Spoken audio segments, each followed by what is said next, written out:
Hello students, मैं हूं रमाकांत पटेल और आप देख रहे हैं साइंस जोन एकेडमी छिंदवाड़ा। आज हम आपसे बात करने वाले हैं मध्य प्रदेश के सभी बीएससी नर्सिंग के सरकारी कॉलेजों के बारे में। तो स्टूडेंट्स, आप लोगों का ठीक है, एक कॉलेज है जबलपुर में, शासकीय नर्सिंग महाविद्यालय जबलपुर में है।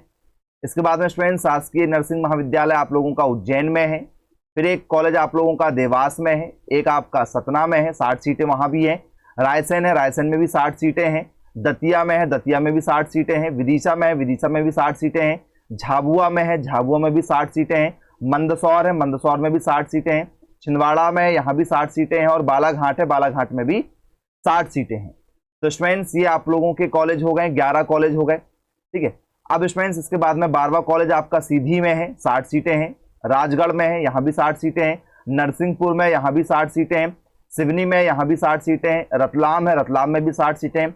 खंडवा में यहाँ भी 60 सीटें हैं। और अनूपपुर यहाँ भी आप लोगों की ठीक है 60 सीटें ना होकर 30 सीटें हैं। तो स्टूडेंट्स, ये आप लोगों की यदि आप देखेंगे तो ये आपकी 1050 सीट प्लस आपको यहाँ पर मिल जाएंगी। ठीक है, और कॉलेज की सीटें जो है वो कम ज्यादा भी होते रहती है। इसके बाद में स्टूडेंट्स, अभी आपको जो कॉलेज बताए गए हैं इनमें आपको समझना पड़ेगा, ये आप लोगों के डीएचएस कॉलेज हैं। डीएचएस कॉलेज क्या होते हैं कि जहां पर आप बीएससी नर्सिंग करने के बाद में जब ट्रेनिंग करते हैं, आपको जब ट्रेनिंग में भेजा जाता है बीएससी नर्सिंग के दौरान भी, तो स्टूडेंट्स आपको गवर्नमेंट हॉस्पिटल के अंदर ट्रेनिंग के लिए भेजा जाता है। ठीक है, आपकी जो ट्रेनिंग होती है ना, वो ट्रेनिंग आपकी गवर्नमेंट हॉस्पिटल के अंदर होती है, तो वो आप लोगों के होते हैं डीएचएस कॉलेज। ठीक है, तो ये आपके 18 डीएचएस कॉलेज हैं। फिर स्टूडेंट्स आपका आता है डीएमई कॉलेज। जी हाँ स्टूडेंट्स, कौन से कॉलेज? डीएमई। ठीक है, जिसे हम लोग डायरेक्टोरेट ऑफ मेडिकल एजुकेशन के नाम से जानते हैं। तो यहाँ पर यदि आप ठीक है पढ़ते हैं इन कॉलेजों में, तो आप लोगों को स्टूडेंट्स मेडिकल कॉलेज में ट्रेनिंग के लिए भेजा जाता है। तो यहाँ पर क्या है, आपका 210 सीटें हैं इंदौर वाले कॉलेज में, जिसका नाम एमजीएम है, government nursing college MGM. Government nursing college ठीक है जीएमसी भोपाल, यहाँ 120 सीटें हैं। इसके बाद में गवर्नमेंट नर्सिंग कॉलेज आपका एनएससीवी है, 120 सीटें जबलपुर में है। ग्वालियर में है 120 सीटें, रीवा में है 120 सीटें, सागर में है 120 सीटें। तो 810 सीटें आप लोगों की ये हो जाती हैं। ठीक है, तो 1050 के आसपास में वो सीटें हैं और 810 के आसपास में आपकी ये सीटें हैं। तो टोटल यदि आप देखेंगे स्टूडेंट्स, तो आपकी 1860 के आसपास में टोटल सीटें हो रही हैं। तो यदि आप बीएससी नर्सिंग करने का सपना रखते हैं सरकारी कॉलेज में, तो स्टूडेंट्स आप लोगों को ठीक है अपनी जो रैंक है वो 1860 के अंदर लेकर आना होगा, ओवरऑल रैंक। और कैटेगरी रैंक स्टूडेंट्स आप लोगों की जो है वो लगभग 120-130 के अंदर में होनी चाहिए। कैटेगरी वाली जो रैंक होती है आप लोगों की, तो कैटेगरी रैंक आपकी 120 के अंदर, और जो ओवरऑल रैंक होती है, तो ओवरऑल रैंक कितनी होना चाहिए आप लोगों की? ठीक है, 1860 के अंदर होना चाहिए, आपको सरकारी कॉलेज मिल जाएगा। इस बार आप लोगों का जो पेपर है वो 100 नंबर का हो रहा है। 100 नंबर में से यदि स्टूडेंट्स आप लोगों के 65 के ऊपर यदि नंबर आ गए, तो आपको 100% कॉलेज मिल जाएगा। पेपर आपका ऑनलाइन होता है, जैसे आप पेपर सबमिट करेंगे तुरंत आपको कंप्यूटर स्क्रीन पर आपके नंबर मिल जाएंगे कि आपके कितने नंबर हो रहे हैं। यदि स्टूडेंट्स आप बीएससी नर्सिंग सरकारी कॉलेज में करते हैं, तो 25,000 रुपए आप लोगों को वहां पर साल भर का खर्चा आता है फीस का। 1,000 कंप्यूटर के लिए जाते हैं, 500 रुपए कौशल मनी ली जाती है, आने जाने का 1500 रुपए लिया जाता है। टोटल 28,000 रुपए आप लोगों को जो है पढ़ाई के लिए लगता है।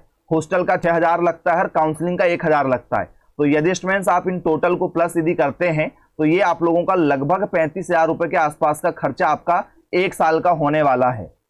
अब 35,000 का खर्चा आपका 1 साल का होने वाला है, तो स्टूडेंट्स आप लोगों को 3500 रुपए ठीक है 4 साल तक प्रति महीने मिलते हैं। मतलब 12 महीने में यदि आप देखेंगे, ठीक है, तो 00 12 पंचे 60, कैरी ओवर 6, ठीक है 12, ठीक है यह 36 हो जाएगा आपका, और 6 आप लोगों के हो गए 42। तो आपको 42,000 रुपए स्टाइफंड मिलेगा।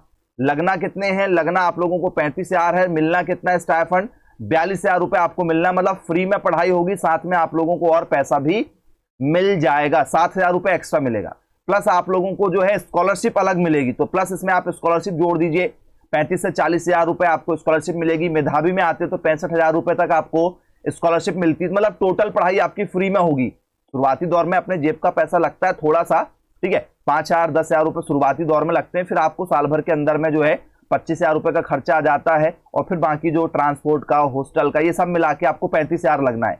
और मिलना उससे आपको 2 गुना पैसा है, सब कुछ रिटर्न मिल जाता है। ठीक है, ये याद रखिएगा। अब स्टूडेंट्स इसके बाद में आप लोगों को हॉस्टल सुविधा भी यहाँ पर मिलने वाली। इस बार जो नया सिलेबस है उसके अकॉर्डिंग आपके पेपर में फिजिक्स आएगी 20 क्वेश्चन, केमिस्ट्री के 20 क्वेश्चन, बायोलॉजी के 20 क्वेश्चन, जीके आएगा 20 क्वेश्चन और इंग्लिश आएगी 20 क्वेश्चन। ठीक है, एक क्वेश्चन सही करने पर 1 नंबर मिलेंगे आप लोगों को, तो 100 नंबर का आपका ये पेपर होगा। किसी भी प्रकार की कोई नेगेटिव मार्किंग नहीं है। यदि आप पेपर बहुत अच्छे तरीके से करते हैं तो आपके आसानी से जो है 65 नंबर आ जाएंगे। तो किसी भी कोचिंग संस्थान से आप ऑनलाइन कोचिंग ज्वाइन कर लीजिए, आप प्रैक्टिस सेट लगाइए, मॉडल क्वेश्चन पेपर लगाइए। जैसा आपका पेपर ऑनलाइन आने वाला है वैसे आप लोग ऑनलाइन टेस्ट लगाइए, तब तो आपको पता चलेगा कि आपकी स्कोरिंग क्या हो रही है। यदि आप लाइव टेस्ट नहीं लगाएंगे, मॉडल क्वेश्चन पेपर नहीं लगाएंगे, PYQ यदि आप नहीं लगाएंगे तो फिर आपका सिलेक्शन नहीं हो पाएगा, क्योंकि जैसा माहौल है ऑनलाइन का वैसे आप लोगों को ऑनलाइन प्रिपरेशन करके और ये सारी चीजों को सीखना पड़ेगा। ठीक है, मॉडल क्वेश्चन पेपर अटेंड करने पड़ेंगे आपको। 2 घंटे का ये पेपर हो रहा तो 2 घंटे में आपको क्वेश्चन सॉल्व करने की प्रैक्टिस भी करना पड़ेगा। तो ये सारी चीजें मायने रखेंगी। अब यदि स्टूडेंट्स हम बात करें, जो बच्चे फॉर्म भरना चाहते हैं तो 10वीं की मार्कशीट के आधार पर आपका फॉर्म भराया जाएगा। 12वीं की मार्कशीट है तो बहुत अच्छी बात है। इसके बाद में जाति प्रमाण पत्र लगेगा, मूल निवासी है तो लगेगा, नहीं तो नहीं लगेगा। EWS से कोई भर रहा है तो EWS लगेगा, नहीं तो EWS नहीं लगने वाला है आप लोगों को। ठीक है, आप लोगों को फॉर्म भरते समय एक फोटो लगती है, एक सिग्नेचर लगते हैं, ईमेल आईडी लगेगी, मोबाइल नंबर आपको लगने वाला जिसमें OTP आप लोगों का आता है और आपका फॉर्म ठीक है भर दिया जाता है। यदि आप फॉर्म भरना चाह रहे हैं तो 12वीं में आपके 45% होना चाहिए। ठीक है, आपके सब्जेक्ट में सब्जेक्ट आप लोगों का जो है वो बायोलॉजी मांगा गया है। ठीक है, और आयु सीमा आप लोगों की जो है अभी 16.5 साल होना चाहिए।